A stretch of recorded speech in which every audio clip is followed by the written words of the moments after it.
अगला क्वेश्चन करते हैं। क्वेश्चन क्या बोल रहा है, in a screw gauge the zero of the circular scale lies 3 division above the horizontal pitch line. इसका ये मतलब है कि जो अपन के पास जीरो एरर है ना स्क्रू गेज में, वो नेगेटिव जीरो एरर है। जब भी अपन के स्टड्स बेसिकली कांटेक्ट में होते हैं और अगर सर्कुलर स्केल का जीरो बेसिकली पिच लाइन के ऊपर आ रहा है तो नेगेटिव जीरो एरर है। तो नेगेटिव जीरो एरर कितनी होगी भाई? तो नेगेटिव जीरो एरर अपन के पास जो होगी वो बेसिकली होगी माइनस का 3 इंटू लीस्ट काउंट। मतलब माइनस का 3 इंटू लीस्ट काउंट कितना अपन के पास 0.01 mm। तो ये अपन के पास आ गया माइनस का 0.03 mm। ये अपना क्या है? लीस्ट काउंट है। Using this instrument the thickness of the sheet is measured. If the pitch scale reading is 1 millimetre and the circular scale reading is 51, then the correct thickness of the sheet is.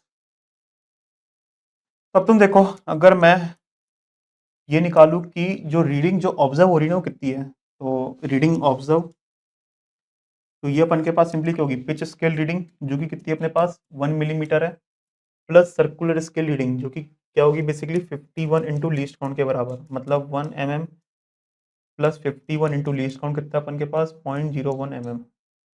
तो ये अपन के पास क्या आ गया 1.51 mm। तो ये अपन का क्या है बेसिकली ऑब्जर्व रीडिंग है। ठीक है।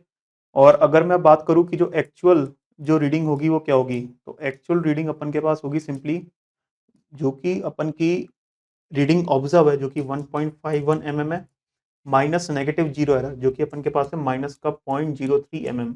तो मेरे हिसाब से ये जो आएगा ना वो आएगा 1.54 mm। ये अपना आंसर है। तो आंसर हो गया बेसिकली ऑप्शन 3।